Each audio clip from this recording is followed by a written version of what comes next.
Hello good morning. ಈಗ ನಾನು ENK level 2 first milestone R&W first milestone first card alphabet sequence ಅದನ್ನು ಮಾಡ್ತೀನಿ. First ಏನದು introduce the order, ಅಂದರೆ ಆರ್ಡರ್ನ ಇಂಟ್ರಡ್ಯೂಸ್ ಮಾಡೋದು. A to Z ಆರ್ಡ್ರಲ್ಲೇ ಹೇಳ್ತಕ್ಕಂಥದ್ದು, ಆರ್ಡ್ರಲ್ಲೇ ಬರೆಯೋಕ್ಕಂಥದ್ದು, ಯಾವುದು ಮಧ್ಯ ಮರಿದೇ ಇರೋದು, ಬಿಡದೆ ಬರೆಯೋದು. First, learning objects. Students are able to recognize the letters of the alphabets in the sequence. ಸೀಕ್ವೆನ್ಸಲ್ಲಿ ರೆಕಗ್ನೈಸ್ ಮಾಡೋದಕ್ಕೆ ಮಕ್ಕಳು ಈ ಒಂದು ಆಲ್ಫಾಬೆಟ್ಸ್ನ ಕಲಿತಾರೆ. ಅಂದರೆ ಸೀಕ್ವೆನ್ಸಲ್ಲಿ ಅಂದರೆ ಆರ್ಡ್ರಲ್ಲಿ ಅವರು ರಿಕಗ್ನೈಸ್ ಮಾಡೋದು ಕಲಿತಾರೆ, ಆರ್ಡ್ರಲ್ಲಿ. Materials required activity 1. ಯಾವ್ಯಾವ ಮೆಟೀರಿಯಲ್ಸ್ ಏನೇನು ಬೇಕು? Alphabet cards, alphabet chart. Alphabet cards ಕೊಟ್ಟಿದೆ, ಆಲ್ಫಾಬೆಟ್ ಚಾರ್ಟ್ ಕೂಡ ಇನ್ನೊಂದು ಚಾರ್ಟ್ ಇದೆ. ಕಾರ್ಡ್ ನಂಬರ್ 1ನಲ್ಲಿ ಇನ್ನೊಂದಿದೆ ಕಾರ್ಡ್ ಆಲ್ಫಾಬೆಟ್ ಚಾರ್ಟ್, ಎರಡು ಕೊಟ್ಟಿದೆ ಟೀಚರ್ಸ್ಗೆ. ಹೋಗಿ ಅದನ್ನು ಯೂಸ್ ಮಾಡಬೇಕು.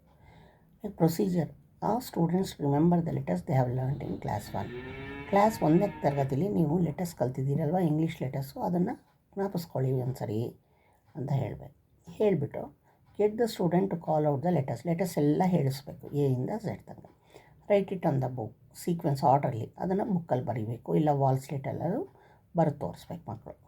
Once all the letters are there, ಎಲ್ಲ ಲೆಟರ್ಸ್ ಅವರು ಎಯಿಂದ ಝೆಡ್ ತನಕ ಬರೆದ ಮೇಲೆ ಆ students to count and see if there are 26 letter. ಎಲ್ಲ ಕೌಂಟ್ ಮಾಡೋಕ್ಕೆ ಹೇಳಬೇಕು, ಎಷ್ಟಿದೆ ಅಂತ ಕೇಳಬೇಕು. 26 ಅಂತ ಮಕ್ಕಳು ಹೇಳ್ತಾರೆ. ಅಲ್ಲಿಗೆ ಕರೆಕ್ಟಾಗಿ 26 ಲೆಟರು ಕನ್ನಡ ಇಂಗ್ಲೀಷ್ ಆಲ್ಫಾಬೆಟಲ್ಲಿ ಅಂತ ಮಕ್ಕಳಿಗೆ ಹೇಳಬೇಕು, ಗೊತ್ತಾಗೋದು. Bring out the alphabet chart and ಆ students to read the letters in the sequence. Next ಈ ಆಲ್ಫಾಬೆಟ್ ಚಾರ್ಟ್ ಕೊಟ್ಟಿದ್ದಾರಲ್ವ ಇಲ್ಲಿ, 2ನೇ ಕಾರ್ಡಿನೊಂದು, ಇದನ್ನು ತೊಗೊಂಡು ಬಂದು ಇದನ್ನು ಬೇಕಾದ್ರೆ ದೊಡ್ಡ ಚಾರ್ಟ್ ಮಾಡಿಕೊಂಡು ಈ ಚಾರ್ಟ್ನ ಮಕ್ಕಳು ಒಬ್ಬೊಬ್ಬರನ್ನೇ ಕರೆದು ಓದಿಸ್ಬೇಕು. ನೋಡಿ, capital A small a, capital B small b, capital C small c, ಈ ಥರ ಇಂಟ್ರಡ್ಯೂಸ್ ಮಾಡಿದ್ದೀವಲ್ವ ನಾವು, ಕ್ಯಾಪಿಟಲ್ ಸ್ಮಾಲ್ ಅಂತ ಅಲ್ಲ ಫಸ್ಟ್ ಸ್ಟ್ಯಾಂಡರ್ಡಲ್ಲೇ. ಸೊ ಅದು ಗ್ರೂಪ್ಸಲ್ಲಿ ಹೇಳಿಸಿದಿಲ್ಲ, ಇಲ್ಲಿ ಸೀಕ್ವೆನ್ಸಲ್ಲಿ ಫಸ್ಟು ಈ ಥರ small d, capital letter D small d, capital E small e, capital F small f, ಹೀಗೆ ಅಪ್ ಟು ಝೆಡ್ ಎಲ್ಲ ಮಕ್ಕಳ ಕೈಲೂ ಹೇಳಿಸ್ಬೇಕು, ಸೀಕ್ವೆನ್ಸಲ್ಲಿ ಹೇಳಿಸ್ಬೇಕು. ಇಷ್ಟು ಈ ಕಾರ್ಡವನ್ನು ಮಾಡೋ ರೀತಿ. ಓಕೆ, ಲೈಕ್ ಮಾಡಿ, ಶೇರ್ ಮಾಡಿ, ಸಬ್ಸ್ಕ್ರೈಬ್ ಮಾಡಿ. Thank you.